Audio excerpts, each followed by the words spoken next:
Everyone thinks because you're a zombie, you don't know good coffee. Well, they're wrong. There's only one brew that gets my seal of approval. Deadly Grounds coffee is my guilty pleasure. The aroma is so intoxicating. It brings all of my neighbors out of the woodwork. Deadly Grounds coffee. Coffee to die for and zombie approved. It's good to get a little deadly. Use the front door! Oh, they're so disgusting.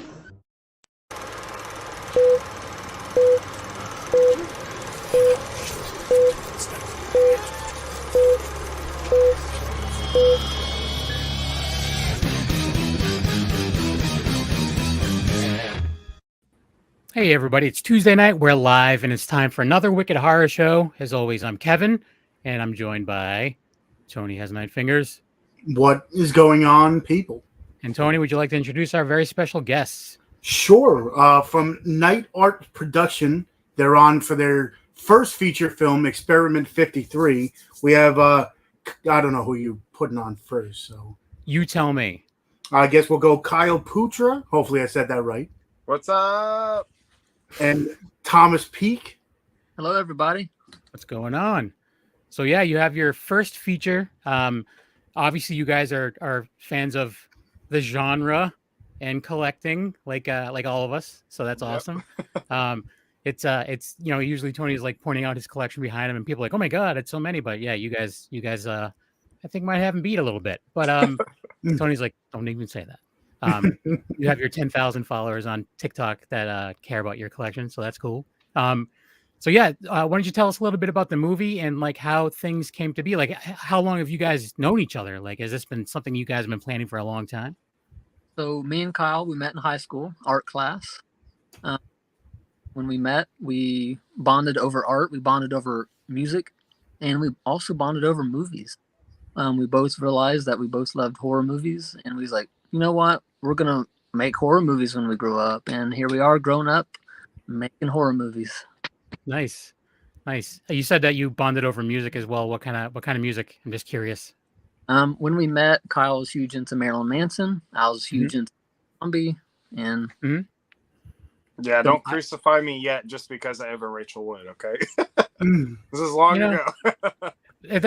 Whatever. Like there's a lot of bands. I'm a bit older than you guys, but there's a lot of bands that I grew up listening to that I am extremely embarrassed of. None of them are as cool as Marilyn Manson. So, what, you into Gigi Allen? No, but I've listened to Gigi Allen. But I was born in '75, so like I grew up in the time of hair metal. Like when I was younger, it was all about bands like Dangerous Toys. I bet you never heard of them. Nope. Yeah, exactly. But then, as I went into high school, I got into weirder stuff like Primus and whatever. I got into ska in high school, and listen, ska is amazing. I'm still all about it. I mean, there's new stuff too. Like I don't know, there's some newer bands that are like kicking me in the butt. It's pretty awesome. I'm glad that it's not dead because don't get me wrong, I'm not going to go to the shows anytime soon. Because I don't want to be the old guy. Just get away from me, kid. Stop skanking. So that's pretty awesome. Like music was a big deal to me in school as well, and that's how I actually became friends with a lot of my friends was through music and movies. So that's awesome. And I've always had the dreams of doing it, and you guys actually went ahead and did it. So that's pretty great. So was the story for this one? Was this one that you've had in the works since then, or is it something that like how did the story come to be, and like how long have you been sitting on this? I've been sitting on the idea of Experiment 53 since 2009. I came up with the idea one weekend. I was like, I got the idea, so I'm gonna make the poster. So all weekend I worked on making a poster for the movie that wasn't even no script, no anything. So drew the poster one weekend, and then shortly after that, I wrote a pretty short script of the original idea and kind of just shelved it. Then a few years later, met Kyle. We talked about making the movie. We talked about making some other movies. It kind of got in the works, and then it got shelved again. So 2021, we finally made it happen. Nice. I do want to point out, though, you say 2009, but I feel like it had to be earlier than that because I feel like it was sophomore year of high school. You made the record. He bought a record from Goodwill and like painted over it and made like an art project about the Experiment 53 soundtrack. Right. So I feel like it had to have been like 2007. You might have came up with this or something, just a little bit earlier, just to add more context to it. Yeah, more mythos to the whole thing. Right. So yeah, Sergio's in the chat room. He just wants to say hello, my people, and he says my full name for some reason, and Tony too, and in a basket. I don't know if that's do we know In a Basket, or is that someone that you guys have brought? I don't know. Who knows? Hey y'all, yeah, what's going on, man? So yeah, it's that's the one thing that I with the movie, it's a lower budget movie, but I always find charm in that, like, you know what I'm saying? Like I grew up watching like extremely low budget, micro budget movies, and it's one of the things Tony and I like is to see progression and stuff, like, so it's like we see the first movie and it's good, but it's just like, I want to see what they come up with next. I want to see where they're going with this. Like, so you said before we can talk about budget. What kind of budget did this one have? Well, if you're counting the equipment, we're talking probably less than 2,000. Oh, really? They're pretty small.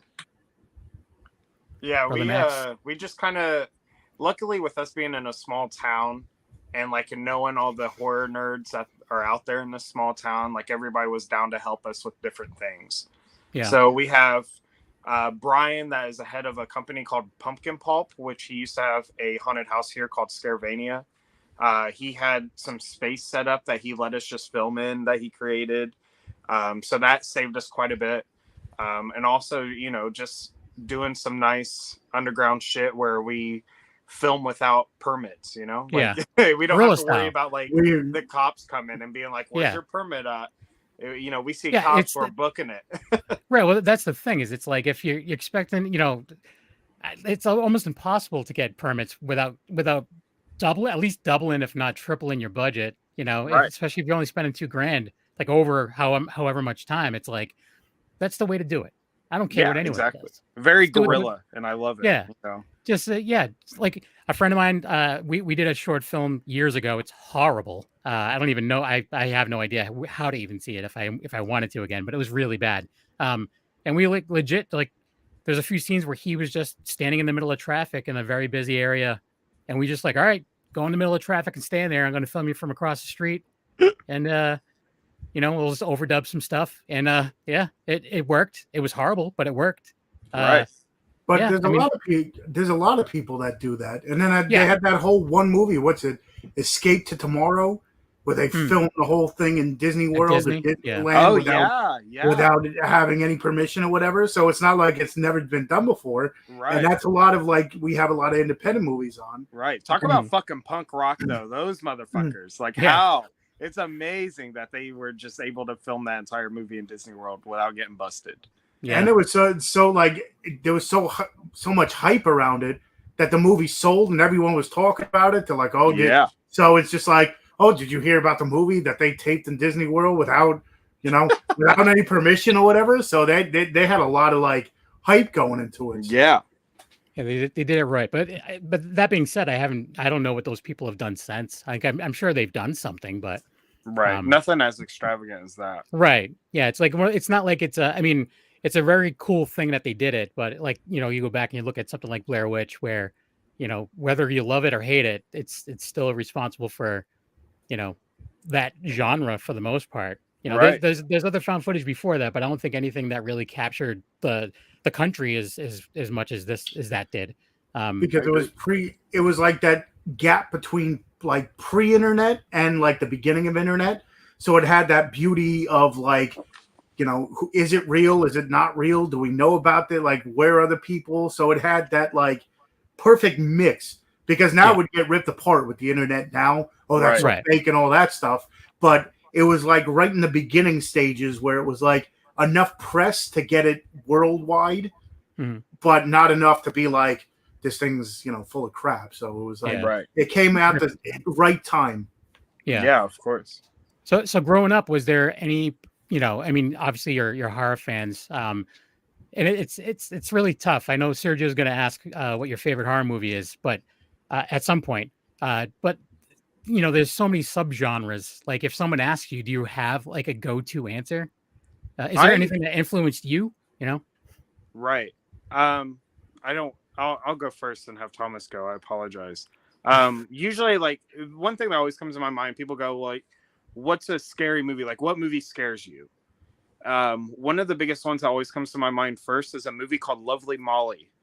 It's funny you bring up Blair Witch because it's actually directed by the writer of Blair Witch, but it's not a found footage style movie. That was a movie that like me and Thomas went to Target and had this really cool lenticular cover and everything. And so we picked it up and we watched it. And there was just a scene in this film that I thought was so great because, a lot of horror movies, people hate jump scares. This is a movie that is a creep factor scare and is the only movie that like when this scene happened after close to the end of the movie, I felt like somebody was watching me and it was fucking crazy. Like really? Thomas was like in the room and I turned on the light. I go, bro, I got fucking goosebumps. I'm fucking scared. What was the name of this movie? It's called Lovely Molly. I've never even heard of it. I got to find it. It's such a shame. Like, I think it's one of the most underrated horror movies of all time. Really? Because I gotta remember that. Yeah. I would love for you. Yeah, that's it, man. That fucking movie's amazing. Awesome. So Tony, have you watched that film? I have watched it. It definitely has that weird, creepy vibe to it. Yeah. Like it's one of those things where it's not like, oh my God, it's so, but it has those scenes where it's just like they catch you at the right point. Right. Where it's like, okay, I'm gonna a jump scare done right. Yeah. It's one of those things where it's not like overdone or anything. It's like you're not expecting it, and then it's like boom, right there. So, and the funny thing is, actually, it has the guy that does the Donald Duck voice. So I told him about the movie in it. Like he has a TikTok, and I'm like, "Oh, I liked you in Lovely Molly," and he's like, "You saw that movie?" I'm like, "Yeah." He's like, "Oh, I didn't even realize." So I actually told him that we could bring him on, even though like half his stick is like Disney. But that's amazing. I didn't even know about that. Yeah. That's so crazy. I didn't even know about the movie, so I'm completely out of the loop. That's the number one movie I always tell people to watch. Really? I'm definitely gonna have to track it down for sure. Yeah. In the basket saying he's gonna watch Experiment 53 tonight. Awesome. So there you go. Hope you enjoy it, Basket. Two popcorns. And Alfredo's back in the chat room. And Sergio, I know you were gonna ask. That's why I asked before you. It was a little punishment. I'm just kidding. You're the man, you know that. So Thomas, what about you? Like, do you have a movie that has inspired you to want to get into filmmaking? I would say the first movie that inspired me was probably House of a Thousand Corpses. Mm-hmm. Just the direction of how Rob Zombie went about making the movie, the style of the movie. Obviously, I was big into his music. Then it inspired me that he was transferred over to movie making. So that was my first big inspiration. Nice. I do have to say, I had a job years ago in a medical facility it would be closed down at night, and I would have to clean it. I would doing maintenance, and I was in high school. It was the first White Zombie album. I would walk around listening to that and scare the shit out of myself in that place. I was like reaching around corners trying to find light switches because I was like I was doing it on purpose. I was like purposely trying to creep myself out just to make the time go by faster, but it totally worked. It was great. But yeah, I'm a fan of his music as well. So that's awesome. So do you think that you like I mean, there's some similarities, I guess, somewhat in this movie as far as like I don't know, not really style wise, but kind of story wise, I guess, like some similarities. I was going to say there's a few movies while I was watching it. I'm like, I wonder if this was like a reference point to it. That was one of them. But I want to know if there's anything else because I was thinking I don't want to say a random movie, but as I was going through, I'm like, I wonder if he enjoyed this movie back in the day. But I have what kind of inspired you? So I would say my love for Texas Chainsaw Massacre and Reanimator. I just kind of married them together. All right, because there was a part in the movie I'm like, I wonder, because for some reason this is my warped mind as I watch movies, I try to like piece things together. I was like, it kind of has like a Island of Dr. Moreau kind of feel to it, like with all these. I was like, I wonder if he's seen that movie or whatever. But I definitely had that like House of a Thousand Corpses, Texas Chainsaw. Like I didn't expect a Reanimator. I had the Island of Dr. Moreau in my head, but I can see where that comes from. I would like there were some things that reminded me of TCM, both the original and the second one. That's not a negative thing at all, by the way. The original. I would never take that as a negative. Yeah, the original is. I tell people is my favorite horror movie. Like it's my favorite. Like I guess I don't know if you really consider it a slasher, really, because you don't really see much in it. But I don't know. It doesn't scare me, but it's got creep factor. Right. It's weird. The movies that scare me are not technically horror movies. Like Silence of the Lambs, I know is not really supposed to. Like they don't consider it a horror movie. I think that movie's terrifying. Basement scene, man. How it's can terrifying. you not? And then even the movie Seven gets me every time too. Right. Brother Max is saying that he wishes that House of a Thousand Corpses had like an extended cut, like some of his later films. I don't disagree. Sometimes you get the movie's better because they're cutting it like it may be the company that's making them cut it to fit a certain time or whatever, and it's the director's cut, the Snyder cut, right? I heard as a 4-hour version of it, but he said he'll never release it. Why? He knows people would buy it. Buy it in a heartbeat. That's crazy. My biggest thing to bring up that type of stuff is Rob Zombie always had an NC-17 rating for Lords of Salem until he cut so much out, and that is the version I've always wanted to see and hope that he would. That's one that a lot of when that first came out, it got a lot of negative. Like I heard so much garbage about that movie, right? Yeah. But I'm like, I want to see it for myself. I'm not gonna just take their word. And I was traveling for work and I stopped at a Walmart and I had a Blu-ray player like built into my laptop and I bought it on Blu-ray and I watched it. I'm like, I don't know what these people are talking about. Like, yeah, that movie was fucking awesome. Yeah, it's fun.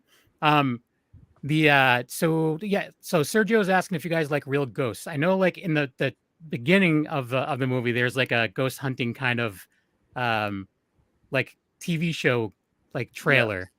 Yeah. Is that real? Are you guys into ghost hunting?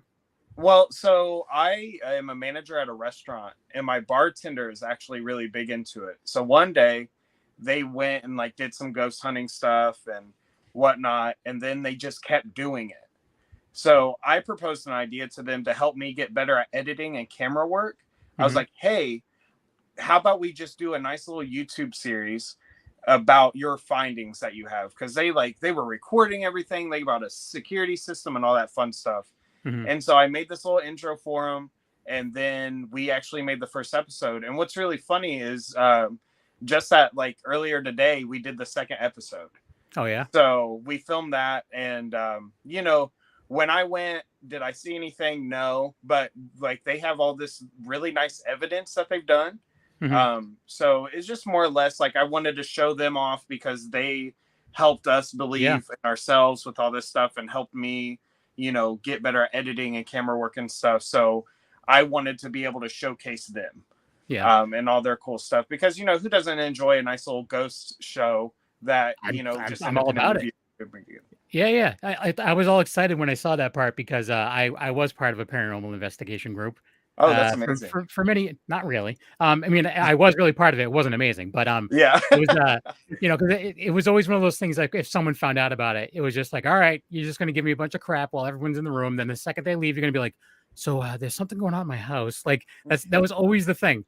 Like everyone would just like rag on me until it was just me and them, and then they would tell me about things that they saw or heard. I'm like, stop being a wuss and just say that you want to find out more information about it, whatever. Right. But I was like, I was hoping that you guys were into it.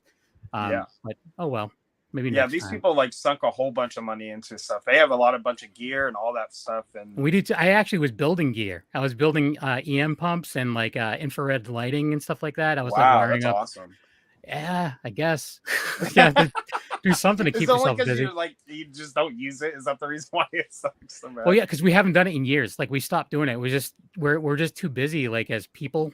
But we would me and my wife would plan our vacations around that stuff. Like we would, like I spent the night in the old prison in St. Augustine, Florida, like in death row. Me and my friend Jeff just hung out in death row. Yeah, and it was like cool. Like that was a day of our vacation, and I was like excited about it to go to death row. But that's wild. Enough about that. So then you so how long did the process take, and how did you get the people involved in making this movie? So we was like, man, we really got to get rolling on some film and stuff. So our original idea was, let's make an anthology. Let's get some friends together. We'll make 15-minute shorts, and we'll just compile it and have a cool anthology movie. So we all wrote our little 15-minute script. A couple people backed out. So we was like, you know what? Let's just make the whole movie. Yeah. Well, because like the reason why we decided to do it is because like we made the first 15 minutes and we're like, holy shit, this was good. And we're like, yeah, let's just do it, man. Like, I don't know, what else do we got to lose at this point? And that's what ended up happening. So we kind of like did the movie in segments, which is really cool because it like really flows with how we did it.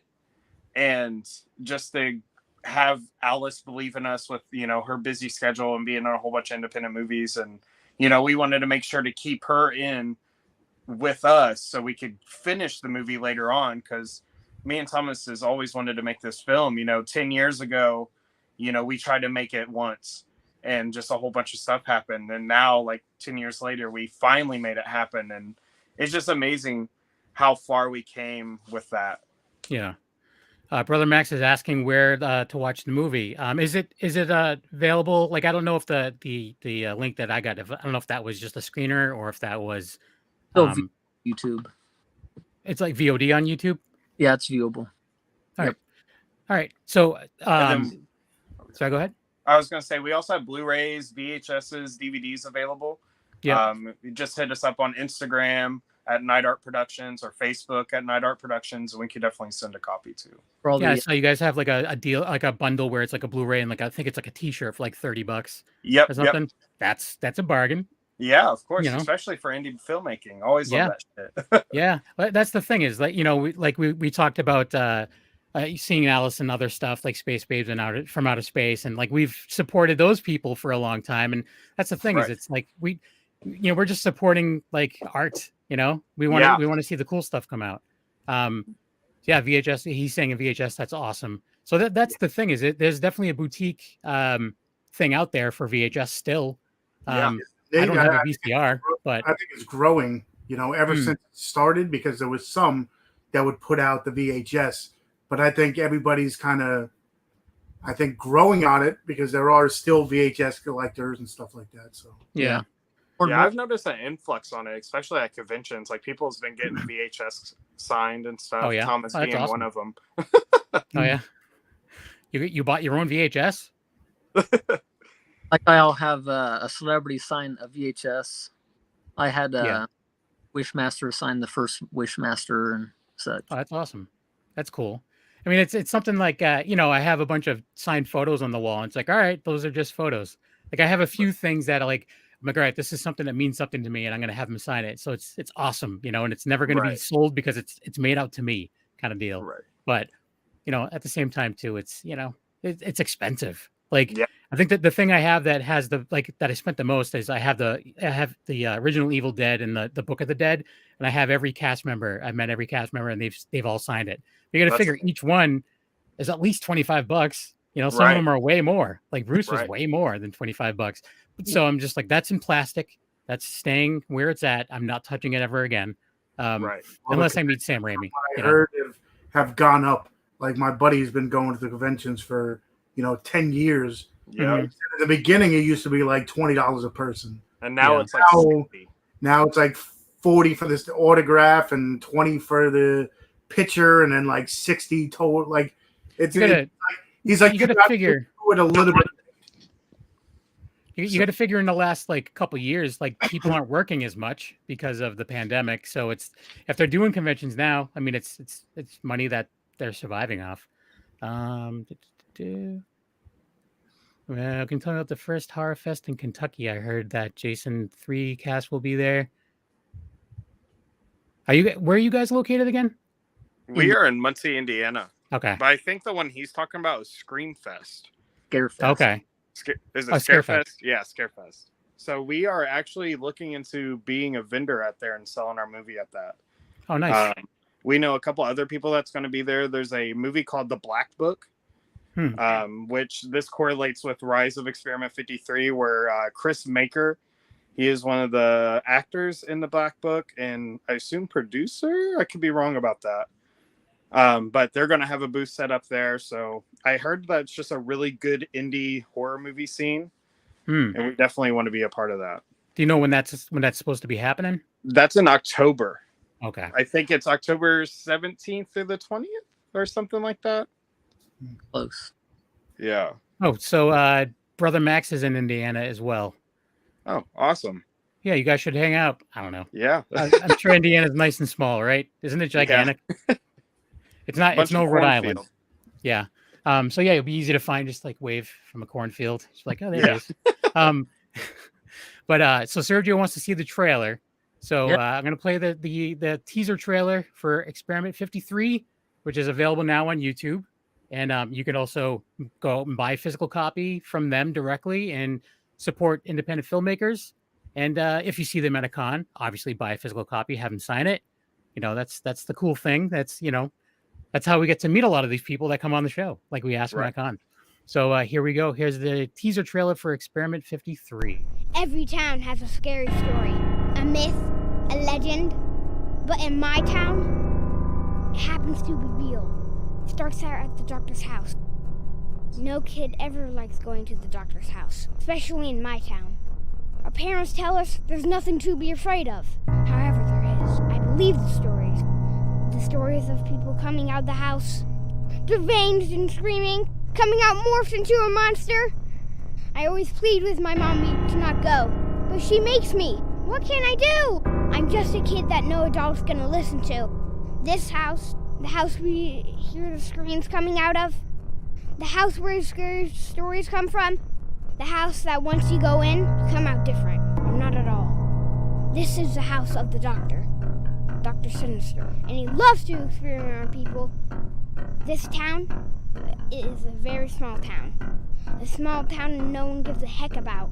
Where I saw someone screaming with syringes in his hand, and no one believed me that the man was screaming. That his next experiment is Experiment 53! Experiment 53. There you go. Experiment 53, everyone. Oh yeah. For sure.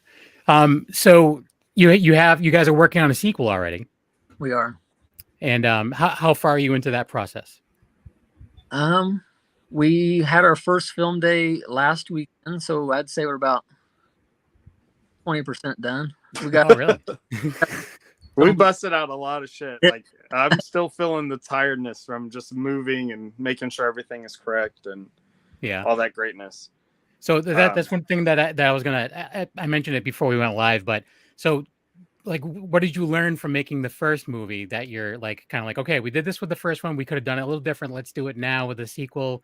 You know, so what have you guys like taken from the experience of the first one that you're gonna kind of toss at the new one?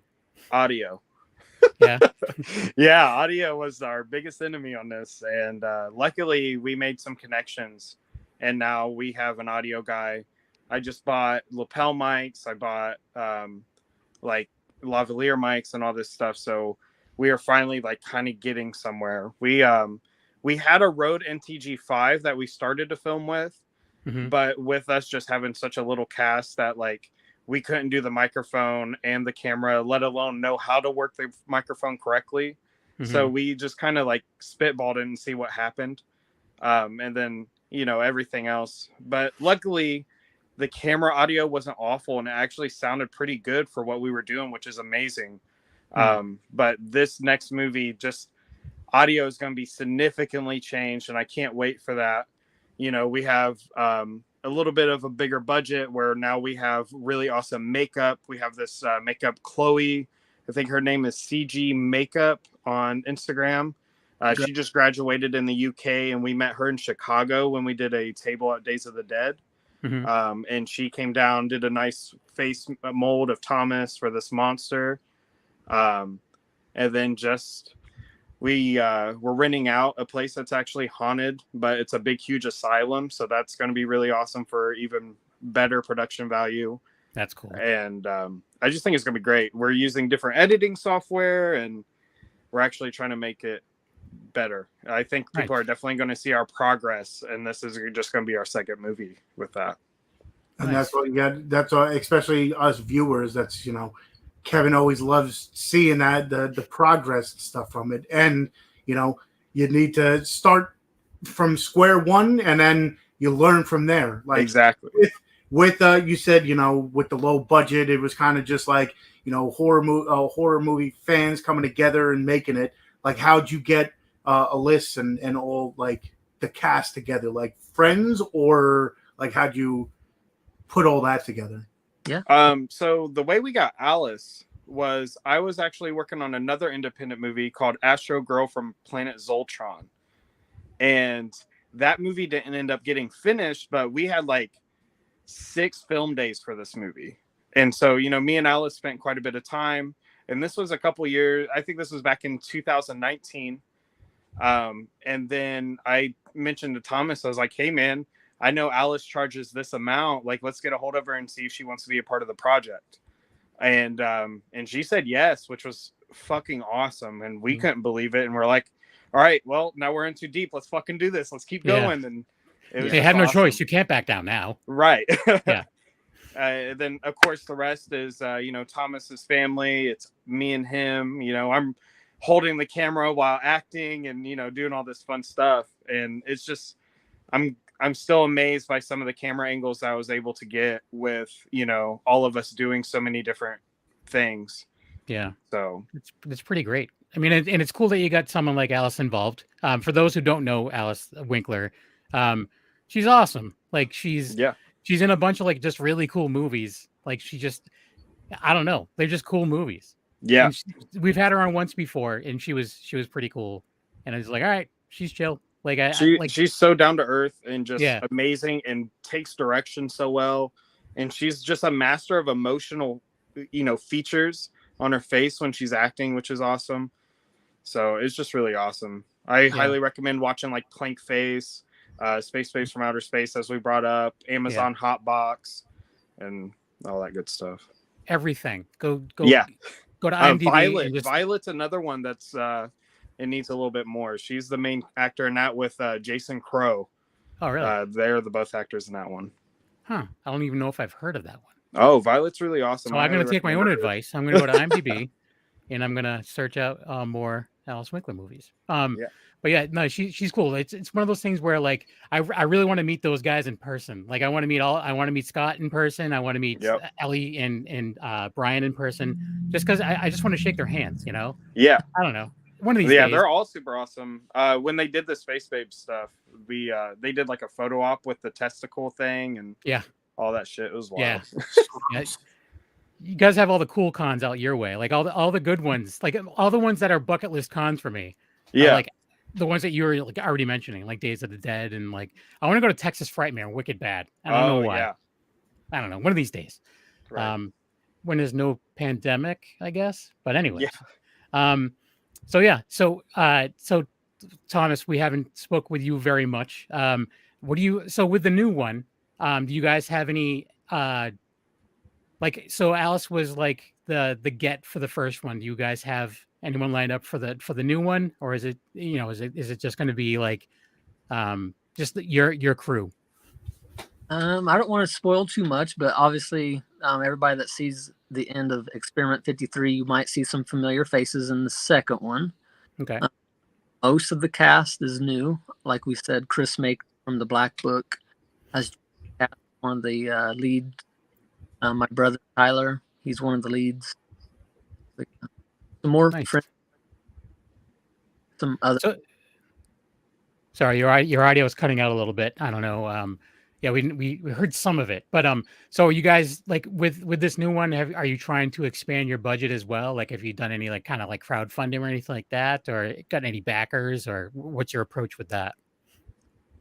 We really haven't got any backers or anything like that. We've just compiled our money together. I would say the budget's probably about doubled on this one. Nice. Just Have you ever thought of doing? Because that's one thing. Like you look at movies, other movies that Alice has been in, and like that's one of the cool things they have going for them is their like Indiegogo campaigns and stuff like that with the cool perks, like that choose your own adventure thing we were talking about with Space Babes. So is that something you guys are like throwing around the idea for maybe in the future? I know it's a lot of work, but we are idea. We got some stuff in the works. We're talking about maybe a director's cut of Experiment 53. Oh, nice. So yeah, we're tossing around the idea of it. Awesome. That's cool. So what else do you guys have in the works? You're working on the sequel now, but you have some other stuff like on the back burner. Like how many projects do you guys have planned? Well, we definitely have the Grim Findings of Claudius. That one's going to be a fun one. It's more of a psychological thriller than a nice like slasher and atmospheric type thing. This one's going to be very claustrophobic. And then after that, I have another film called The Fear of Trees. That one is very Silent Hill inspiration, but that one's more to come. This is the film that I truly hope is an A24 film. Oh, yeah. And then Thomas has a couple more that he's got going on. I have one more that I'd like to mention. It's called The Goodest Boys. I want it to be this one's actually not a horror movie at all. I really want to get it animated of animals, of two dogs that run a cat food drug cartel thing. So there's going to be more about that later. Yeah, that's just the title alone, The Goodest Boys. Yeah. If you guys can hear me, I can't we can hear you guys. I've lost. Oh, really? Audio we can hear you. Do you want to back out and come back in? He can't hear me. So nope. Okay, maybe he did something. How about now? Can you hear us now? Yes, no, maybe. Nope, he definitely can't. He's like, no, I can't. Well, I'm choosing to ignore you. Do you want to text him or something? Just have him like back out and like back out of the room and come back in.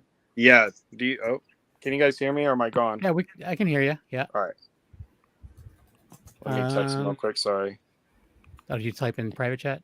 There you Yeah. go. He did. I guess he read it. Okay. Sorry about that. That's okay. It's it's bound to happen. It happens a lot. It's the internet.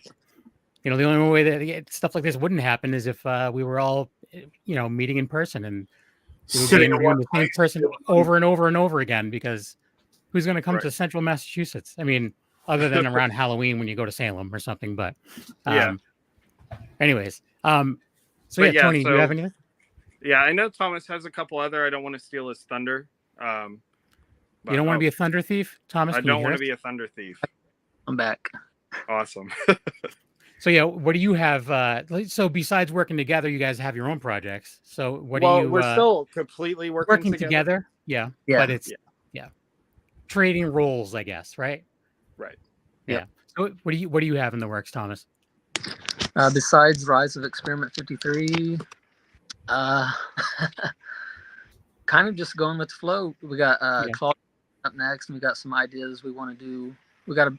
We'll probably focus on one large movie. I don't know what Kyle was. I don't know if you told him about Fear of Trees. Yep. Okay. Yeah. Well, I can't believe Thomas is forgetting to bring this up, but he also has Dead for Sale. So maybe he wants to keep it a secret and he doesn't want to talk about it. Like, you're gonna have to edit this out. You weren't supposed to mention Dead for Sale. So what's that all about? Is it why is it so hush hush, Thomas? I want answers.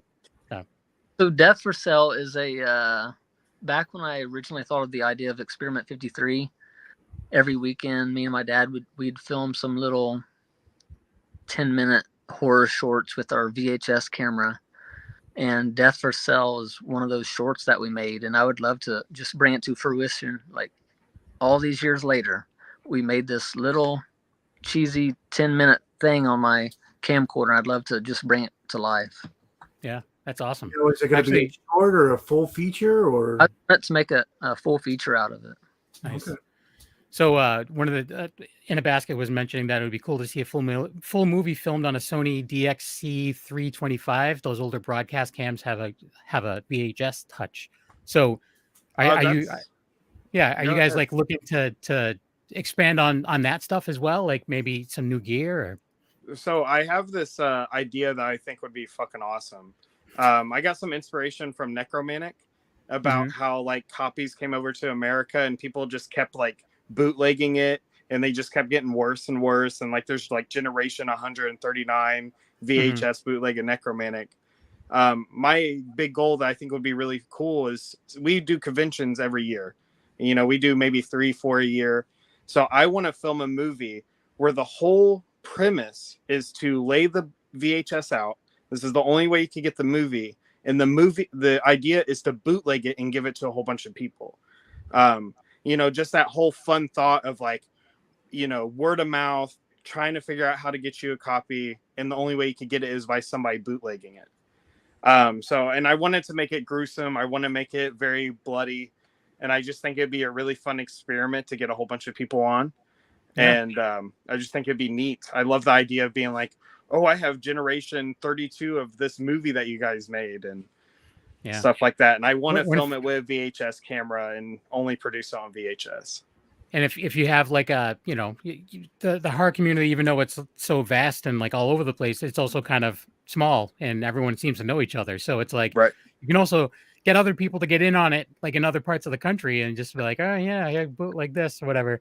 Get a wider release, you know. Yeah. I mean, I remember back in the day, because like I said, I'm older than you guys. We would like, you know, we would find old VHS tapes like in someone like in a box or something, and it'd be like, what is this? And it would be like a friend of a friend of a friend did some like sketches or something like that, and it's like, we don't know these people, but this is amazing. Like, so then we would copy it and, you know, whatever, I'll just watch these like ridiculous. And then one day you'd meet this person, like they'd be working at the supermarket. You're like, oh my God, I watched you do this thing. You threw a frisbee and you hit the guy was running down the street. You threw a frisbee and you really hit him. Like, how did that happen? He's like, what are you talking about? Like, you know, just couldn't believe I was even bringing it up. But I don't know. That's like weird sex tapes or something like that. What did you just say? No, you heard me. No, I didn't. I said it's a good thing you found someone getting hit in the head. Oh, that's true. Okay. Yeah, no, I didn't hear the first part. All I heard was sex tapes or something. I was like, what? Like, but yeah, I agree. Some grandma, grandpa shit. Yeah. Now, now, is there like a bucket list of, maybe, horror movie actors and actresses that you might want to star in the, upcoming films? Bill Moseley's mine. I'd have to think about that one. Have you talked to Bill about it? like have you mentioned it to him at cons or anything? Or kinda. I reached out to his manager actually. You have to be SAG AFTRA. Oh yeah. Not quite to that level yet, so at least we know a goal. Right, exactly. Yeah. Even if it's just for a day, like he can do something that'll be memorable, I'm sure. You're just not going to have him walk through the background and be like, hey, everybody, I'm Bill Moseley. You're going to have him like do an actual, like a cool character that, will just be like, holy shit, Bill Moseley's in this movie. That's crazy. Yeah. Ultimate goal, like ultimate bucket list is me and Kyle getting a gig with A24. Yep. Yeah, you mentioned that The Fear of Trees. Is that what it was called? Yep. Yeah, you want that to be an A24 film? Very badly. I don't know. It's just it's something I feel in my bones, and that's like just my ultimate goal is for that movie. So right now, a lot of my inspirations from Robert Eggers, and I've been watching a lot of like dark stuff and just trying to learn how they managed to make their first movie one of the biggest movies of all time. So the guy that did Bone Tomahawk, like everybody knows that movie, and that was that guy's first movie. And Fear of Trees isn't going to be my first movie, but like I wanted to be as impactful as those movies. We actually, this is before Bone Tomahawk.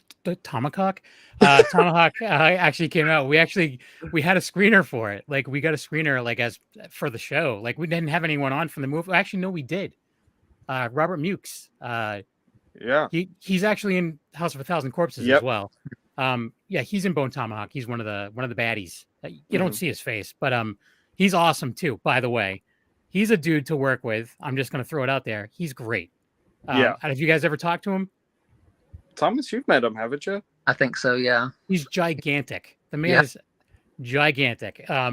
and he's such a nice guy. Like and he just wants to work. Like he just really wants to work. So I'm just gonna throw it out there. Robert Mukes would be cool in a movie. I'm just saying. Plus, then you have a connection with House of a Thousand Corpses, right? You can even have him drive a tow truck or something in it. Like, there you go. No, he's the man. We haven't had him on in a while too. We should probably reach out to him. It's been a while. I never got my signed picture. That was one of the things I won from him. Just have him you invite him on, and that's the first thing you ask him. Where's my signed picture of Robert? Sir, you told me to send you this, and I never got it.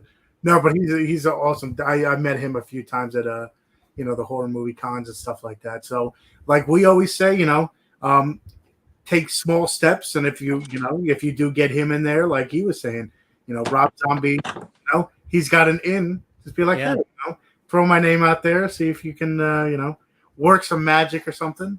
Yeah. It's all about connections. Exactly. Just a little side story about Robert Mukes. It's just totally whatever. But I got to like hear a little inspirational talk that Tony Todd was giving Robert Mukes, because Robert was auditioning for something the following week, and he was just like, were you going through your lines last night? And he was just going through. He's like, so what do you think on this? Like, how would you change it? Like, it was just like, I was like, this is just crazy. These dudes are just talking about this stuff. Like, well, I'm just sitting here being a dummy, like talking about podcasts, whatever. But long story short, get Robert Mukes in your movie. I don't understand, Sergio. It's not really. He's asking if you've seen Bride of Chucky. Yeah. Yep. Good movie. We met Brad Dorff as well. He was awesome. He makes the rounds pretty regularly at the cons. Yeah, he used to be really bad about it, but yeah. Some people he would always complain, not complain, but he would always cancel. Is the word I was really? looking for. I just went to a con this past weekend, and someone that I was actually excited to meet. She's a cosplayer that I've been a fan of for a very long time.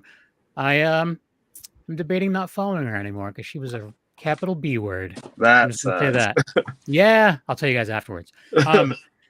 But it's I don't know. I mean, that's the thing too. Is like, so you guys regularly, you say you do up to 3 cons a year. Have you had any other directors or anything give you advice, or is it something where have you talked to actors, approach them about what to do? The very first director I spoke with was George A. Romero. A few years before he passed away at a convention, and I was like, hey, you inspire me. I want to be a director. You've made Night of the Living Dead. It was a low budget movie. How did you make it such worldwide and all these people seeing it? And what's your advice? His advice was, do whatever you can to get it seen. That's He was not many words. That's what he said. Yeah. Well, because weren't they driving it around and just bringing it to theaters themselves and stuff like that? We had John Russo. We had him on the show from Night of the Living Dead. Yeah, he had a lot of cool stories and stuff too. Brother Max is asking if you've ever what are your thoughts about shooting a movie in black and white? We've definitely we filmed a weird little alien movie in black and white. It's actually, we haven't released it. It's definitely something I think we should remake and make it way better. But just watching it is pretty fun.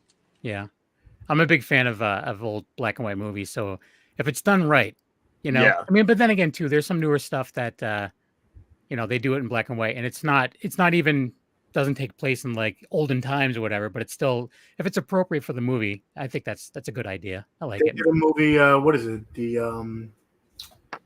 I can't even think of the name of it, but it's like a car wreck movie. This girl gets in a car accident and she gives her information to the guy, and then he starts stalking her. Mm-hmm. It's put out by Scream Factory, but then they also have in the special features, they have a black and white cut. Fender Bender. Yes. Correct. Yeah. I've never seen the black and white one. Yeah. That movie was fun. In the special features, there's a black and white version of it. So yeah, I thought that was pretty interesting. But like you said, it's an updated. So she's on her cell phone on the black. I'm like, I don't know. It just doesn't fit. But it was cool for what it was. Yeah. I could definitely see Kyle making a full black and white movie one of these days. Yeah. I mean, with the technology that's out there, it's so different nowadays that you can do so much. As opposed to even when you guys first were talking about making movies, like just in the last 10 years, even Right. the technology has changed so much more. I just watched, there's a YouTube channel I watch called Corridor Crew, and they were able to kind of replicate the whole look of 300 using 3 iPhone 13s. Because you have the 3 lenses. So like they made a rig and it's just like, all right, this one's the zoom one, this one's the whatever, like, whatever. And they were able to like do fight scenes that would zoom in and zoom out like perfectly, like naturally with 3 iPhones. Yeah. With no special thing other than like something they 3D printed the whole 3 iPhones together. And then made, Unsane with the iPhone. Yep. Moving with the iPhone. So yeah. Yep. But there was external lenses and stuff attached to that, but that's still pretty impressive. It was still a good movie too. I thought it was fun. Yeah. Sorry, you were going to say something, Kyle? Oh, that's one thing like I want to try to stay away from is like I don't like the idea of filming with a phone. I look at my phone as just like a phone, and I just want to use a camera. That's my biggest thing. Yeah. Well, they're trying. I mean, I know Red actually put out a cell phone at one point. I don't think they are anymore. I think they did one and then it just failed miserably because I'm sure it was way too much money. Oh yeah. But exactly. It's like I don't want to film a movie on the same thing that I am obsessed with playing like Mario Kart on. Right. Because I wake up in the morning, that's the first thing I do is play Mario Kart, and then I get my stuff from Candy Crush, and then I go to work. Yeah.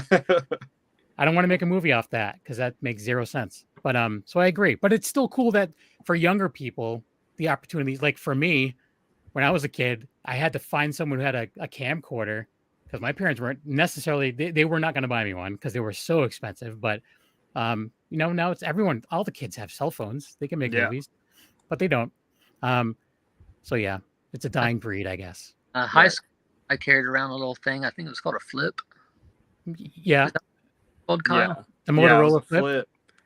I had that thing in my pocket all the time. I'd make little movies with it. Oh, it was a flip cam? Yeah. Little thing, and you push a button, and a little USB port pops out, and you could input. Okay. Oh yeah, I remember those things because that I think those came out like around this. Maybe it was before, but like when the GoPro started really like hitting, like you started to see a bunch of these like little action cameras and stuff pop up. There was actually a camera when I was a kid that you could record onto audio cassettes. Like it was a camcorder that for kids that you could record onto audio cassettes, and it looked horrible, and I wanted one so bad. But my parents just would not. They would not. They were smart because it was a waste of money. So what did you guys actually film on? We use Canon cameras, Canon DSLRs. Okay. We used the camera that I bought 10 years ago, and then we used the camera that I bought 2 years ago. And then we were able to use, I ended up buying a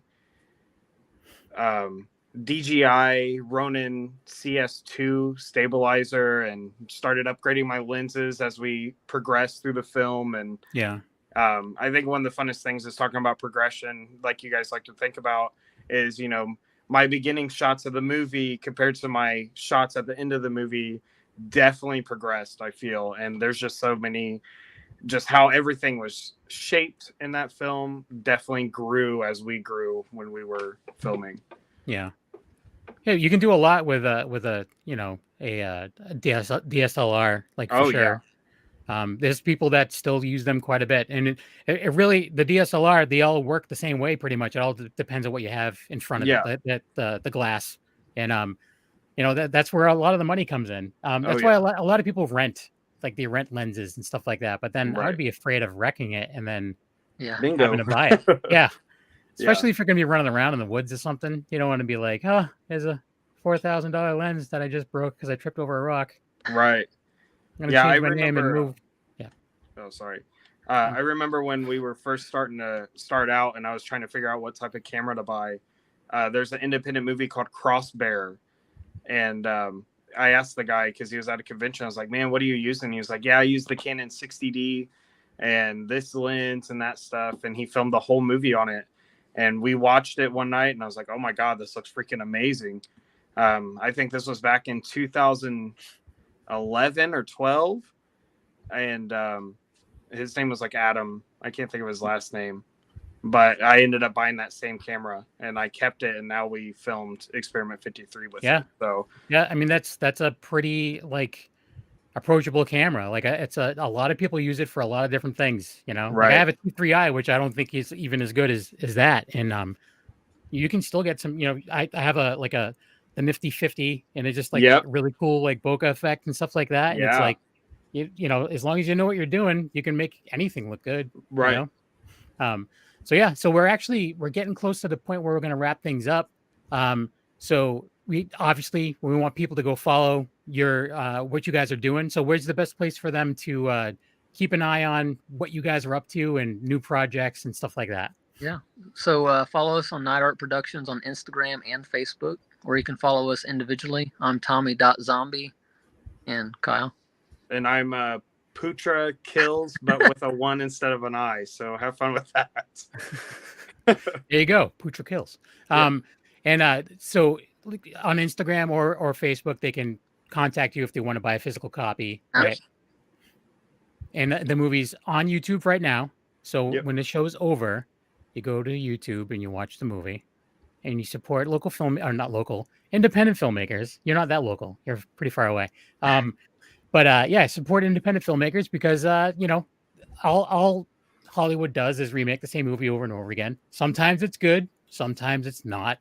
Most of the time it's not. But you know, it's a lot of the good ideas. Like we've seen a lot of the good ideas are coming from the independent guys. They're the ones who are actually doing something original. So we respect that quite a bit. Yeah, and it's definitely the lifeblood of you know, especially horror. Independent is definitely like the lifeblood of it, because with those 2 years where nothing was being made, that was like the influx of the independent films, and like it opened people's eyes to it. So yeah, you get things like Tubi and stuff like that where it's free, and there's a lot of independent artists with films on there, and you know it's definitely worth checking out. You know, even to support that, because it's, you know, there's only so much you can watch on Netflix. Even Netflix, they're just bringing stuff from other countries over now. Right. And it's like, and it's awesome, but at the same time too, it's like, okay, now we can just see that you remade this movie 2 years after, because you know it did so well when you brought it over from Korea or whatever it was. So yeah, so support your independent artists. And Tony, where can people find you? You can find me at Tony Has 9 Fingers on YouTube, where I do movie reviews, unboxings, anything movie related. You'll find me on there. Tony Has 9 Fingers on Twitter. I don't really use it. Tony Has 9 Fingers on TikTok, which I do not twerk. But you don't twerk, but you have 10,000 subscribers. Hell yeah. So that's pretty awesome. That's pretty awesome. I was, when you said that last week, I was like, what? I had no idea. Yeah. Like, congrats, man. That's huge. Yeah, it passed that mark. I think it's huge. Yeah. So check me out there. I do more movie related stuff. Tony's Movies on Instagram, where I show off the movies behind me. And of course, here on the Wicked Horror Show, most Tuesdays, because we have, you know, had a couple Tuesdays where we haven't. Yeah. Done, but life happens. Yeah. Exactly. So most Tuesdays, check us, and also check out our Instagram page, Wicked Horror Show, where Kevin makes a little thumbnail so you can see who comes on, who's been previous guests, who might come on, stuff like that. So check us out there. Kevin? Just A Knuckle on Instagram. And besides doing Wicked Horror Show, which is it's part of the Dorkening Podcast Network, go to thedorkening.com for more information on all the shows on the network. I'm also part of Black and White Fright, which is a classic horror podcast, and a new show called Violence Buffet that the first episode, I think, went up recently. And we're recording tomorrow, and I'm excited because it's going to be ridiculous. I can't wait. But go check that out. It's on YouTube for that as well. We just did we've recorded like 5 or 6 of them, and it's a good time. It's short. It's only like a half hour. So go check that out. And thanks for watching and / listening. And for those that are listening, you need to come over a week earlier and be in the chat room and you know, be part of the show. You're missing out, right? Right. So Thanks for watching and listening, and we'll talk to you later. Goodbye.